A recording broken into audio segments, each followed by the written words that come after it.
Hello, it's Steven here for a quick minute before we begin. We're 3 weeks out from Transition AI New York. Tickets are selling fast and prices are going to keep going up. That's how these things work. So get your ticket now. Transition AI New York is in Manhattan. It's on October 19th, and we're going to have experts from Microsoft, GE Digital, AES, National Grid, Oracle, and a bunch of founders, executives, and academics who are building AI strategies right now. You get 10% off your ticket because you listen to this podcast, so go to transition-ai.com and use that code PSPODS10 at checkout. That's PSPODS10 at checkout, and we'll see you October 19th. Also, get your ticket to Canary Live Bay Area.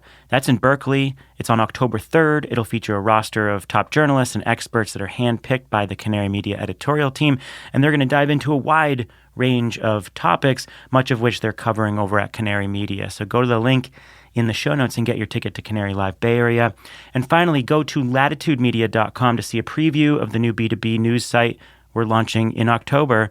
We'll be covering new frontiers of climate tech in ways that matter deeply to the people running companies, moving money, building teams. Sign up for our launch. That is coming mid-October as well. We are very busy around here. And now, here's the show. From the studios of Postscript Media and Canary Media. So, Maria, what was your first car? Oh, my first car would have been a very old Honda Civic that I shared with my brother. So not an American-made car. I guess not. Katherine, what about you? It was American. It was a Swinger, a Dodge Swinger. And it was my grandma's car, and it went through all myself as the oldest and then all my other siblings. And I don't think it was like that long ago that the youngest finally got rid of it. What is a Dodge Swinger? Never heard of it. Oh, Google it. They're awesome. Let me pull it up now. Dodge Swinger.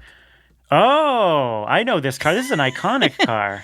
Mm-hmm. Yeah, now it would be worth something and be considered an antique. But at the time, we were like, oh, grandma's car. I had a Dodge. I had a 1995 Dodge Caravan. And when my parents gave it to me, that was about when it stopped going in reverse. So you had to park it in such a way that you would never have to back up. Yeah, I had a Dodge Caravan when my 4 kids were young and we had 2 dogs. And we ended up eventually just calling NPR and having them take it away. It ended up just falling apart finally. This is The Carbon Copy. I'm Stephen Lacey. Just as the auto industry resolves supply chain problems from COVID and ramps up electric vehicle manufacturing, a new disruptive force has emerged: labor disputes. Nearly 20,000 American auto workers are on strike as they ask for higher pay. At the heart of their concerns, will the shift to electric cars make them worse off? We'll look at a strike that's raising big questions about how to support the companies making electric vehicles for the masses and support the workers who make them. Then, the push for green steel. Are automakers critical for getting low and zero carbon steel into mass production? Finally, as the presidential campaign gets noisier, we'll look at whether Republicans are saying anything on climate or energy that's worth paying attention to. Well, we're paying attention now, so that's coming right up.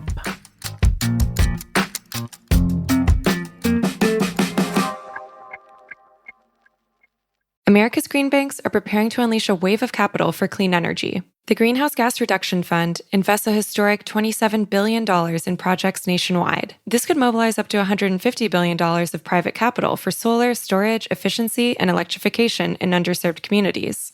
So how do we deploy those billions quickly, efficiently, and with the highest impact? On July 18th, Latitude Media and Banyan Infrastructure will host a virtual event exploring the on-the-ground realities of making America's green banks a success. Register for free by clicking the link in the show notes or go to latitudemedia.com/events. Clean energy and climate tech are policy-driven industries, and anyone working in this field touches local, state, and federal policy in a very real way. And that's why you should be listening to Political Climate, a podcast from Latitude Media and Boundary Stone Partners that delivers an insider's view on climate policy and politics. Every other week, co-hosts Julia Piper, Emily Domenech, and Brandon Hurlbut cover the nuances of government funding, regulations, backroom negotiations, and the election, of course. Political Climate is a show for people who want authentic conversations and strong opinions from voices across the political spectrum. Listen at latitudemedia.com or subscribe to the show anywhere you get your podcasts.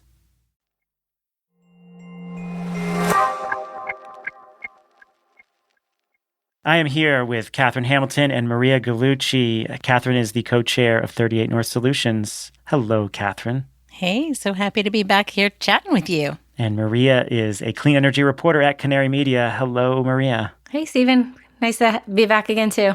So, you have both been focused on the auto strikes. I mean, it's hard not to pay attention to the many strikes ongoing around this country, the auto strike being really central to the conversation around electric vehicles, which is why we are talking about it as our top story.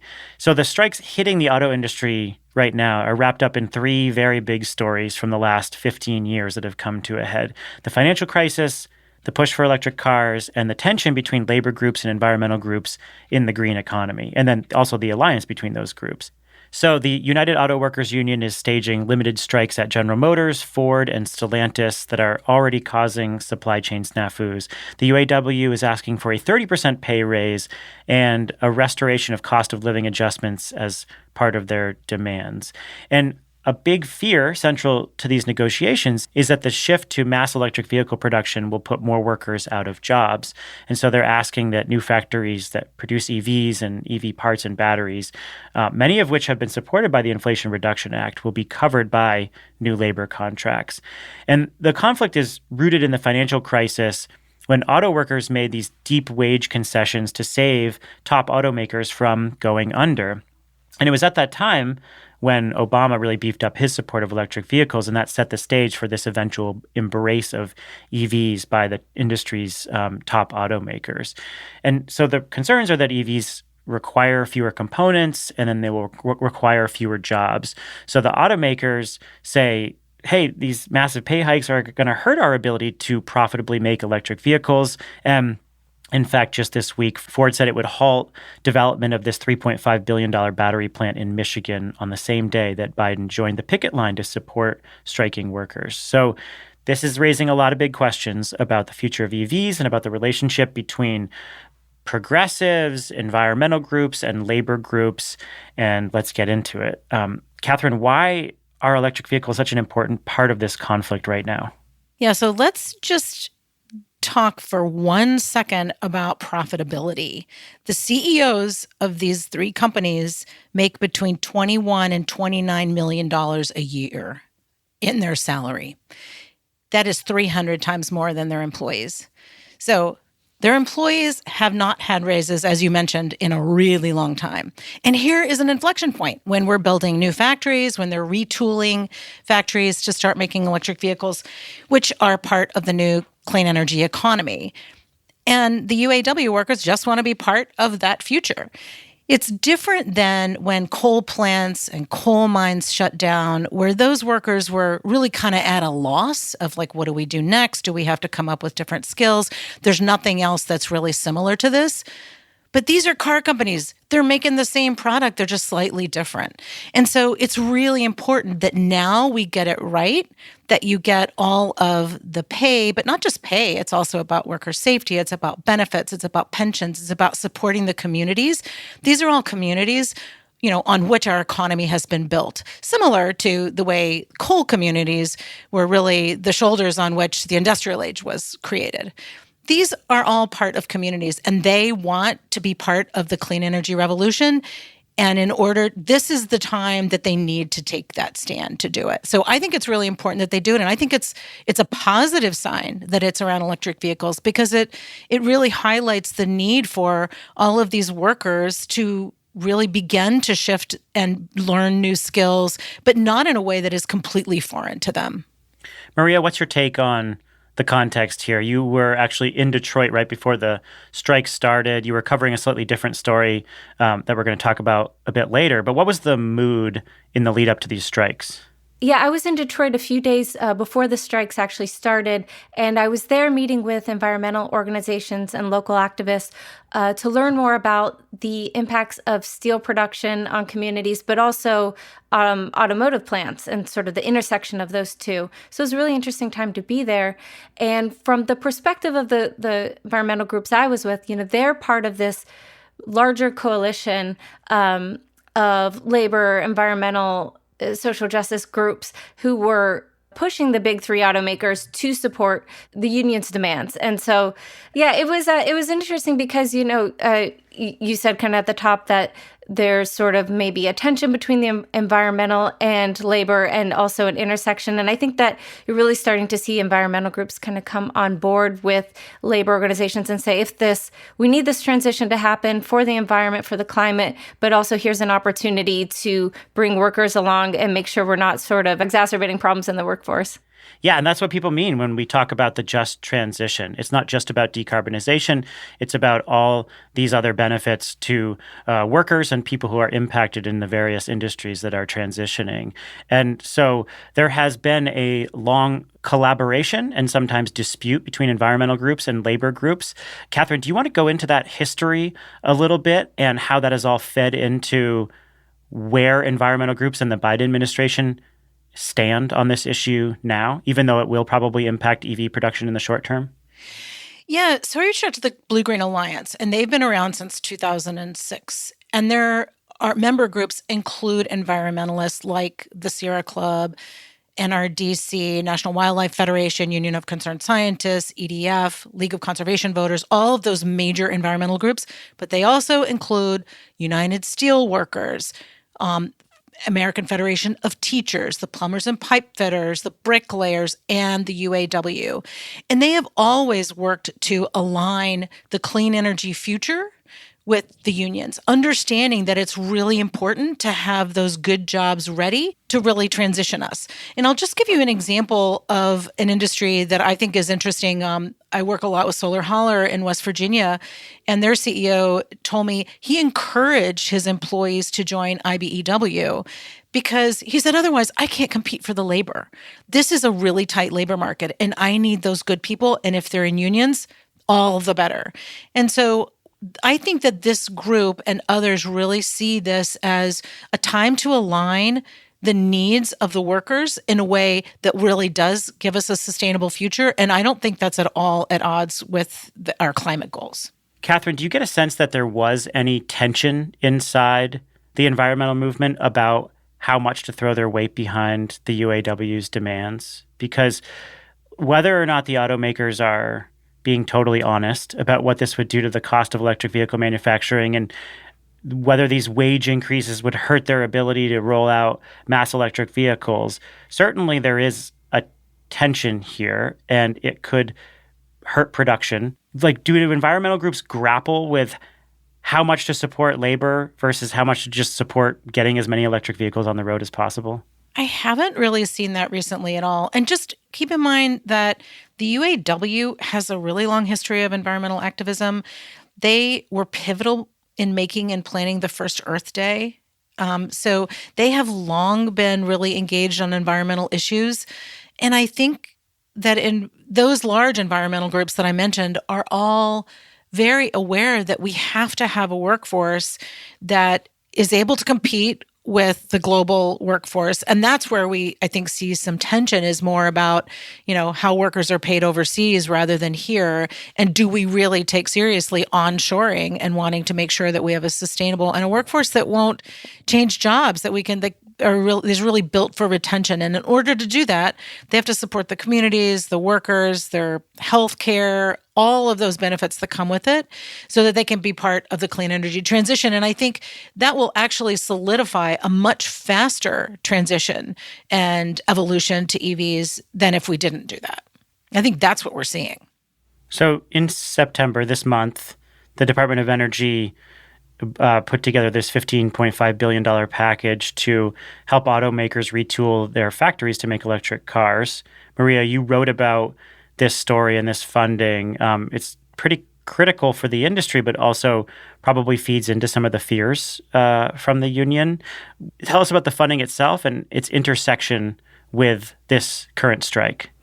Sure. So the Biden administration announced this $15.5 billion package in the run-up to the strike. So that was very much on everybody's mind. It's a mix of Inflation Reduction Act funding and infrastructure law funding and other sources. And the goal, Secretary Granholm was saying, is to kind of help auto workers and automakers transition in place was the phrase that she used. And this idea being that as we retool our factories, existing facilities and new facilities, this funding is supposed to kind of make sure those jobs stay where they already are. And that's sort of speaking to a bigger development that we're seeing, that these big three automakers from Detroit and their joint venture partners are starting to build battery plants, EV assembly plants, not just in sort of the traditional industrial Midwest, but also across the Southeast.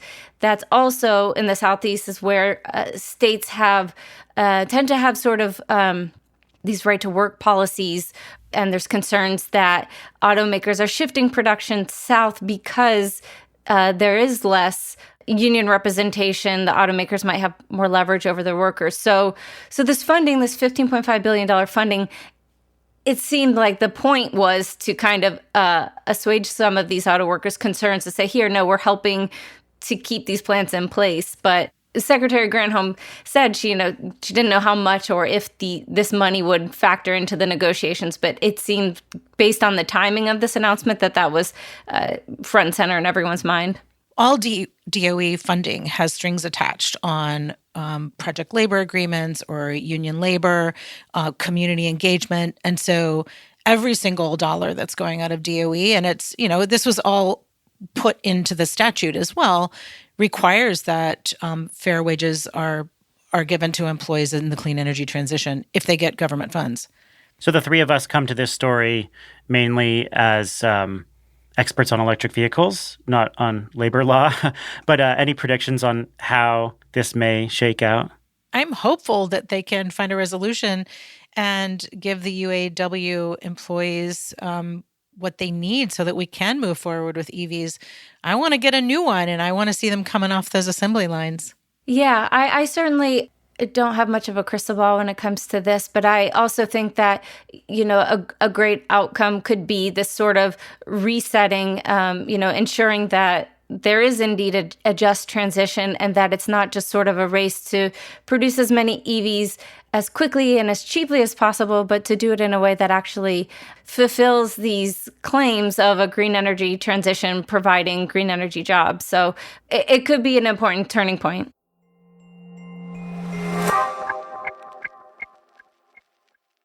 On July 18th, join Latitude Media and Banyan Infrastructure as we take a deep dive into the next phase of deploying the $27 billion Greenhouse Gas Reduction Fund. We'll provide practical insights for the state agencies and local lenders at the front lines of dispensing these funds. Where are the bottlenecks? How do we balance speed with transparency? And can America's green banks live up to the expectations of both local communities and Wall Street? Latitude Media's Stephen Lacey, Banyan co-founder Amanda Lee, and Clean Energy Fund of Texas EVP Billy Briscoe will answer these questions and more on July 18th at 1 p.m. Eastern. This is a must-attend for project developers and financiers. Register for free at latitudemedia.com/events or click the link in the show notes. I'm Julia Piper. I'm Brandon Hurlbut. And I'm Emily Domenech. A little over a year ago, political climate took a break so we could focus on the groundwork of implementing America's biggest ever climate bill, the Inflation Reduction Act. I'm excited to say, political climate is back. And I'll be joined by my two co-hosts to riff on the top political stories and insider scoops, from state houses to the halls of Congress to regulatory agencies and even international climate talks. We'll explain how those developments are driving industry decisions today. Political Climate is a show for people who want authentic conversations. And to learn about how energy and climate policy is shaped within both political parties, from the people who have actually helped shape it. So join me, Brandon, and Emily every other week, starting in April, for fresh episodes of Political Climate. Subscribe to the show wherever you listen to podcasts.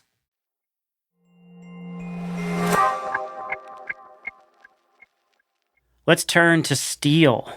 As the auto industry grapples with cost and labor issues related to EVs, they've got yet another consideration: buying green steel. Car makers buy a ton of steel. The average car uses 2,000 pounds of it. And the industry is second to construction in steel demand. And so conventional steel requires a lot of coal power furnaces, making it incredibly emissions intensive. There's a push from large purchasers to band together and buy steel made by cleaner methods. And there are also a lot more calls from environmental groups on automakers specifically to use their procurement power to buy larger quantities of green steel to clean up their cars further and move the industry forward. And that would potentially come at a price during a fraught period for car companies. So a lot of questions about how much they're going to back that strategy. We are seeing some automakers engage with green steel makers, which we can talk about and which is part of your reporting, Maria. So what's the current state of the market, and how could large buyers help drive volume and lower costs? Maria, this is your bailiwick. You cover a lot on industrial decarbonization and steel specifically. So what is green steel? How do we define it? Green steel generally could describe scrap-based steel that's made in electric arc furnaces, so different from these kind of big fiery coal burning furnaces. Ideally, that process all uses renewable energy. There's an alternate process for making primary steel that involves using green hydrogen in electric arc furnaces. And again, ideally, everything in that process is done using renewable electricity. Right now, there is a fair amount of scrap-based green steel, but there's very little primary green steel. And so when you hear about groups trying to come together to increase demand, drive the market for green steel, a lot of times they're talking about this shift away from the coal-fired conventional ways of making primary steel. Am I correct in understanding that the U.S. market most of the steel in the U.S. market is coming from recycled steel? Yeah, it's interesting. So in the United States, about 70% of steel produced every year comes from using scrap in these electric arc furnaces. And 30% comes from these coal-using blast furnace basic oxygen furnaces. Globally, it's the reverse. So 70% is coming from this coal-fired process, and 30% is recycled. And like everything, right, as much as the U.S. does to clean up its steel industry, it's critical that the rest of the world does so as well, especially because actually more of these coal-using furnaces are being built around the world in China and other countries. Katherine, how would you characterize the green steel market? Also, we're saying clean steel and green steel.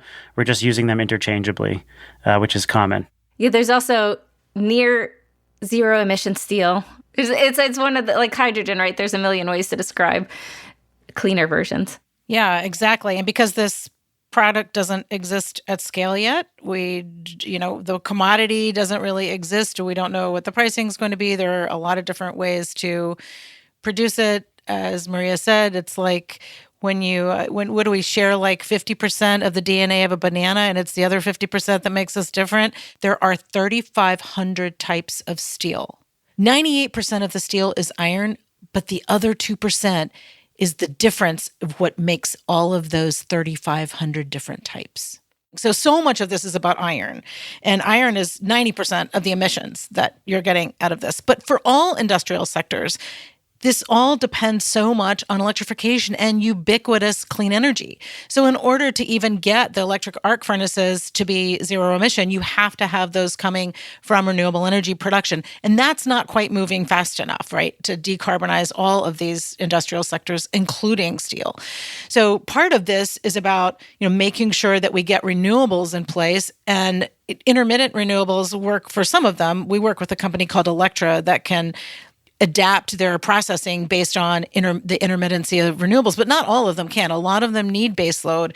We need like nuclear power or long-duration storage or geothermal, some other kind of renewables out there in addition to other more dynamic resources. So there are a lot of pieces to this in this entire system. And a lot of this is being driven by what are we getting on the very front end that's going to produce what we can get at the other end. Yeah, and speaking of the immense task for renewables, there's also a question about the use of hydrogen in these blast furnaces. And in order for that hydrogen to be clean, you'd have to produce it through electrolysis, which requires a lot of renewable electricity. And so you are just talking about gargantuan amounts of renewables to supply this process. Maria, what is the state of the market right now? Is there even a market? Yeah. It's startups producing at teeny tiny levels, but the big steel makers are increasingly expressing interests, investing in pilot projects in this effort, especially European steelmakers are kind of leading the charge when it comes to hydrogen-based steelmaking. So you start to see some of these initiatives like the Sustainable Steel Buyers Platform that was launched last week during Climate Week, First Movers Coalition. They're trying to kind of bring together these companies that use a lot of steel, automakers, construction firms, solar module manufacturers, to say, hey, we want this green steel. Could you please make more of it? So trying to kind of close this big gap that exists between potential demand and potential supply. And in the United States, again, we make 70% of our steel using kind of this scrap electric arc furnace process.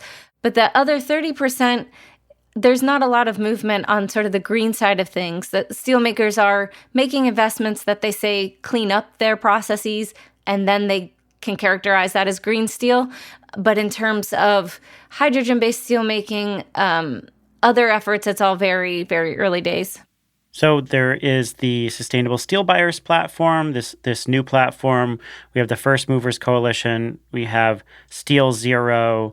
Katherine, how effective are buying coalitions? And are there any other market-moving policies that can supplement these efforts? Yeah, and one group I would mention is Responsible Steel, which is an NGO that's trying to figure out what are the standards and how do you certify green steel. So that's a whole other thing, and that's going to be really important to be able to monitor and track and really like put the seal of approval on what is green steel, what can qualify for that. But a few things that are real market movers, like one is certainly globally, now the volatility of fossil fuel prices and sort of the energy crisis that Europe has faced, the steel makers actually trying to do something like ArcelorMittal, Nucor has done some as well. The demand, as Maria mentioned, from corporates, from real estate in the building sector that uses a lot of steel, appliance manufacturers, car companies. And then, Stephen, as you led into the government and civil society. So civil society trying to make sure the standards are right. The government's going to need to think about that too. And then we need to think about what are the incentives. So right now, for example, the Inflation Reduction Act has Section 48C, which incentivizes manufacturing. There are also requirements in some of the other provisions like 30D for domestic iron and steel production. But there's no production tax credit for green iron and steel. There really isn't anything for industrial emission reductions. There are going to be funds available for grants, but really for tax incentives, they aren't there yet. So I could see a future of working on kind of the Inflation Reduction Act 2.0, where you really double down on industrial emissions and try to make sure that you get production tax credits, and not just for lowering emissions, because some of these technologies produce zero emissions to begin with. So if you only get credit for the marginal differences in what you reduce, the companies that are putting out technologies like Electra that are zero emissions to start with aren't going to get any credits. So we need to kind of think through as we get to the next phase of like the clean energy policy evolution. We really need to think more holistically and carefully about industrial emission. And that is where buyers' alliances can be helpful, not just in shaping some early demand, but also pushing for those foundational policies. Let's talk about the automotive sector. There was an RMI study on the U.S. market for green steel, and RMI pointed out the automotive sector could represent about half of green steel demand. And so I wonder, Maria, what is your reporting telling you about how the car making industry could start to influence the green steel making industry? Yeah. So even though the construction industry uses more steel overall than the automotive industry, I think, faces a lot more public pressure. These are vehicles that we all, see on our streets, park in our driveways. And so and especially as automakers are making this transition to electric vehicles, it's not just sort of the way that the car is moved that matters. It's the materials used to build these cars is important as well. And an interesting point I saw from Bloomberg BNEF said that they estimated that a 25% increase in the price of steel would only raise vehicle production costs by 1%, because it's an important but not massive part, I guess, of the overall car. So that's kind of interesting in terms of thinking about maybe automakers could absorb some of those price increases in a way that would be harder for real estate companies or construction firms that have much thinner margins. So there are a bunch of memoranda of understanding out there. Volvo, Ford, VW, BMW, they have these, sort of informal relationships with steel providers. Like, is that going to start to amount to real demand? Do we expect that early exploratory activity to result in real contracts? I think there's the hope and the expectation that these memoranda do sort of move the needle. And in Europe, manufacturers and steelmakers are both kind of under more pressure, more regulatory pressure than perhaps they are in the United States. And so that will, as they start to develop the market there, could potentially influence what happens in the United States as well. But I think that at this point, there's still optimism that these will actually be effective, these sort of agreements between car makers and steel companies. Yeah, we have a lot of work to do. So according to the International Energy Agency, we need about $1.4 trillion invested to decarbonize the iron and steel sector by 2050. So this is a first start. We need to actually make a shift and invest over time, and hopefully the government will step up too and provide some incentives so that it'll make it even more profitable for some of these new startups for low emission technologies to thrive and to scale. All right, speaking of the government, let's turn to politics and who will rule government. Talking about national climate politics is enough to make one nauseous, but it is election season and people are out on the campaign trail saying stuff. So I felt like it was a good time for us to just get a sense for what is actually being discussed and where Republican candidates stand on this issue and what it reflects about what voters want or don't want. So at the first Republican debate, when asked about whether they think climate change is a threat, none of the Republican candidates raised their hand. Actually, only one person raised their hand. That's Arkansas Governor Asa Hutchinson, and he's polling in the low single digits. Businessman Vivek Ramaswamy trotted out the old hoax line and said that more people die from climate change policy than climate change itself. And he said something similar on the campaign trail. And last week, Florida Governor Ron DeSantis traveled to Texas to give a big speech on energy, and he was flanked by oil rigs. He played down climate change, he blasted electric vehicles, and he promised to get $2 gas at Americans' tanks in a year. He also said he would pull America out of the Paris Climate Treaty following what Trump did when he was in office. Meanwhile, there's this new poll from NPR and PBS showing that a majority of respondents across the political spectrum said climate change should be a top priority for U.S. policy. But if you break that down by party, 72% of Republicans said that the economy should trump climate change. And so that's not really surprising. But Republicans are out there with, some nuanced takes. And we want to know what they're reflecting or deviating from in terms of what voters want. So, Katherine, what's your take for what we're in for this season when it comes to talking about energy and climate? So 2 things. One is none of these people are actually running for president. I believe it would be former President Trump will be the candidate in all likelihood. And so, there's some noise. They're all trying to outdo each other with the things that they say, but they're all going to look to him to kind of set the bar on climate. And just from a baseline perspective, like President Biden has focused on climate change as a priority, got 2 huge pieces of legislation plus the CHIPS Act. So you could really say 3 big pieces of legislation that were very climate focused. And so everything is going to be anti that. I mean, it doesn't matter if they believe it or not. It's going to be anti whatever President Biden does. And so, unfortunately, it's become a political ping pong. It makes no difference whether it's true or not. I mean, Governor DeSantis has a state which has storms that, in fact, he was reelected basically in the middle of a hurricane, which is partly why I think he was reelected, is like nobody wants to change horses when they don't have a house with electricity. 100-degree water on the coast of Florida, coral bleaching, all of this happening in Florida. Florida's on the front lines, and he doesn't care because it is against whatever the Democrats are doing. I mean, all of these, I mean, Vivek Ramaswamy just says stuff just to be, just to try to get people's goat up. I mean, I don't think that it's like that any of these people think for 2 seconds about what it really means. Nikki Haley does agree that it's real, but really also wants to double down on fossil fuels. I mean, there are folks like young people, young groups like the American Conservation Coalition that are like, wait a minute, like young people actually really do care about this. But, it's hard to see, at least in the messaging, that it's going to change at all.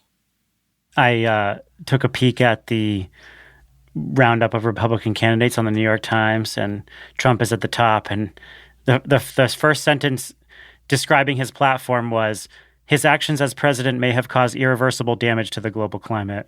I saw that too. Which was alarmingly simple and true, but also made me chuckle. You can't get more accurate than that.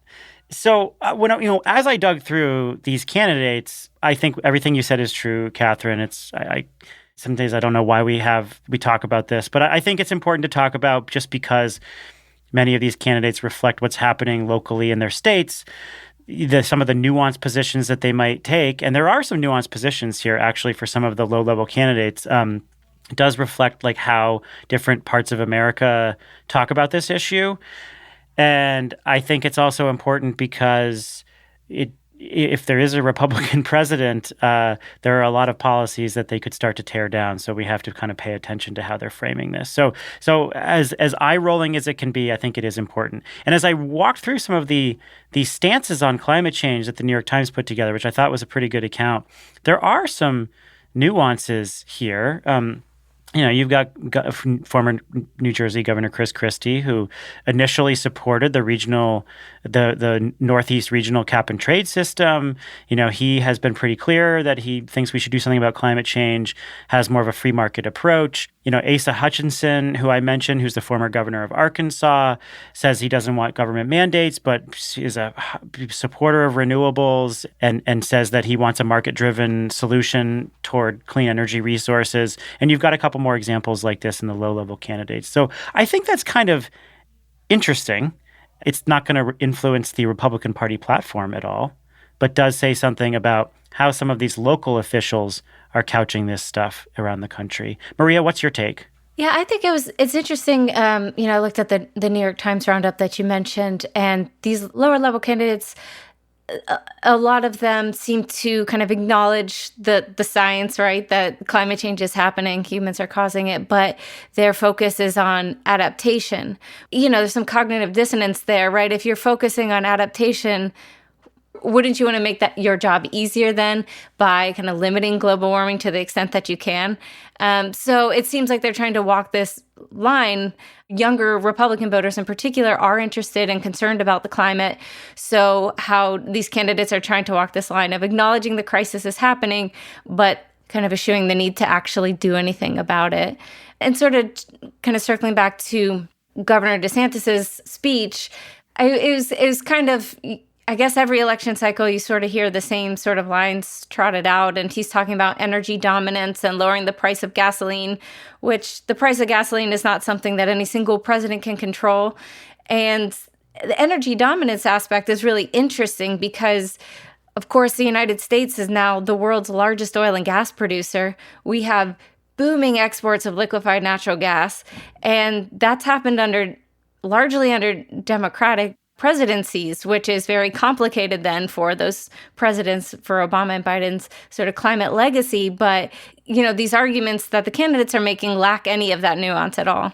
Katherine, I'm interested in this question about how Republicans are framing the issue, partly because from what I've heard from people working on the Hill, you included, there's a very big difference between how they're framing this publicly and politically and how they're actually negotiating and talking about it behind the scenes and responding to companies who come visit them in their offices and so forth. So how big is that disconnect? Yeah. So just to put this in perspective, I care a lot less about what Tim Scott says as a presidential candidate because it doesn't matter, as opposed to how he votes in the Senate. South Carolina is part of the battery belt that Maria's written about, which is these are companies that are building factories in his state as a result of the Inflation Reduction Act and the infrastructure bill. And it's because of those that they want to build. And that's it.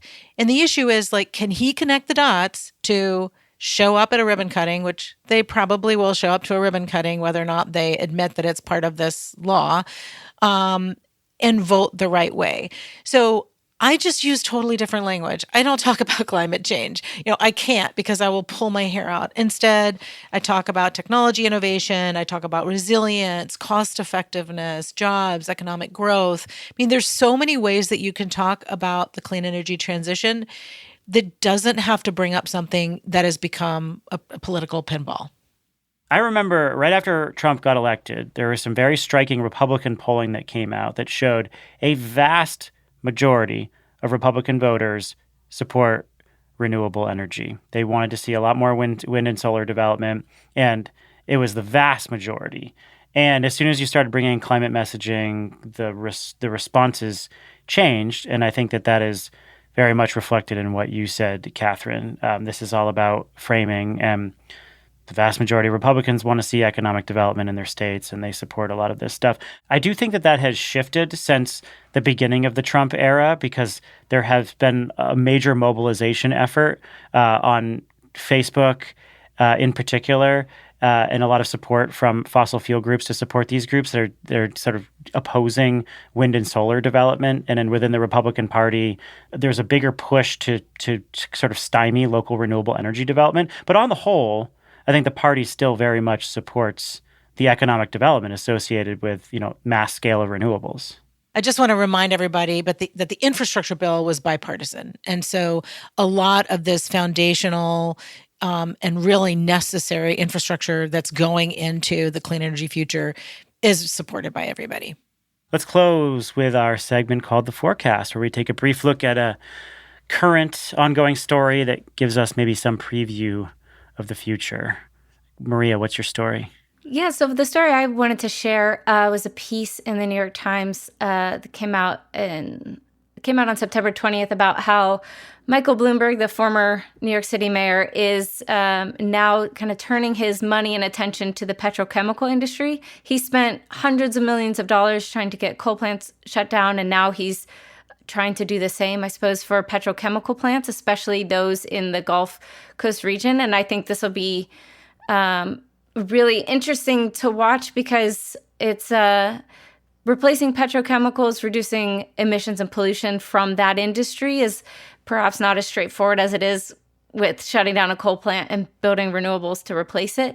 So that's something that really piqued my interest. Yeah, I am also fascinated by this story, given Michael Bloomberg's influence in the Beyond Coal campaign, which created so much momentum for shutting down coal plants. This shift to the plastics industry, which has really come under fire in the last 5 years, is definitely one to watch. So that's a good story.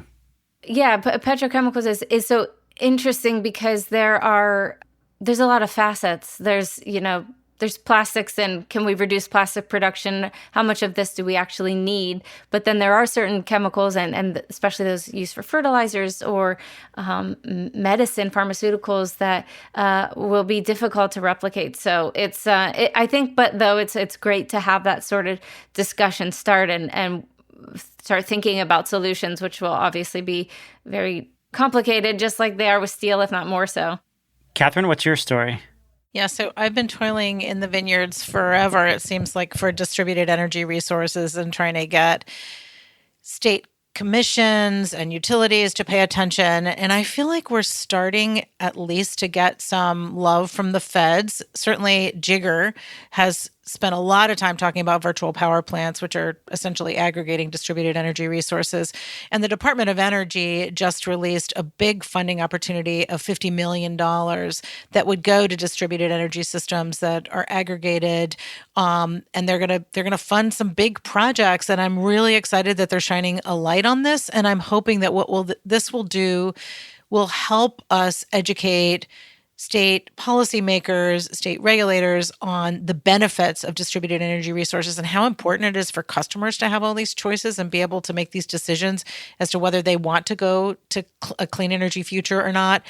And also start demystifying it and de-risking it for utilities, because it's so hard to just keep fighting the utilities over something that makes a lot of sense.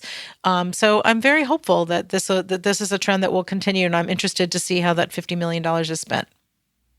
Yeah, and we are certainly seeing more contracts between utilities and distributed energy providers who are building virtual power plants or distributed power plants. So there is definitely market activity that's promising. I was digging through an IEA report on the hydrogen industry, and a stat jumped out at me, and that is that only 4% of projects, of green hydrogen projects, hydrogen made by electrolyzers, that have been announced in the last couple of years are actually under construction or have reached final investment stage.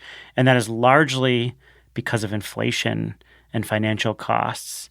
And although we have seen a lot of political momentum, inflation is really plaguing a lot of these projects. So there are several projects, according to the IEA, that have been revised by up to 50% because of inflation and rising interest rates. So the cost of these projects is soaring. It could be prohibitive for many of them. And I think that, in combination with the amount of renewables we need to see specifically for these electrolyzer projects, is a major barrier to the green hydrogen industry. So that definitely jumped out at me. Yeah, that's interesting. I'm always conflicted about this because I feel like hydrogen is very inefficient way to produce energy. At the same time, we may really need to double down on it, and things go in cycles. So we may have another cycle where it's really a boom time for it. So I wouldn't write it off. Yeah, certainly we need hydrogen for a variety of industrial processes, and we don't get mass industrial decarbonization without some role of green hydrogen. The question is how pervasive hydrogen is as a storage medium, or burned in power plants, or even in transportation. And I think there are many debates about that. But we certainly need a lot of green hydrogen for industrial processes. So would love to see these projects actually get executed.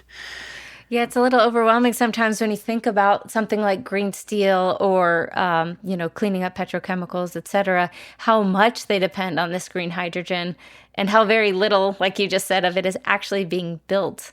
So it's sort of easy to write about the potential solutions and things that could work, but making them a reality is much harder.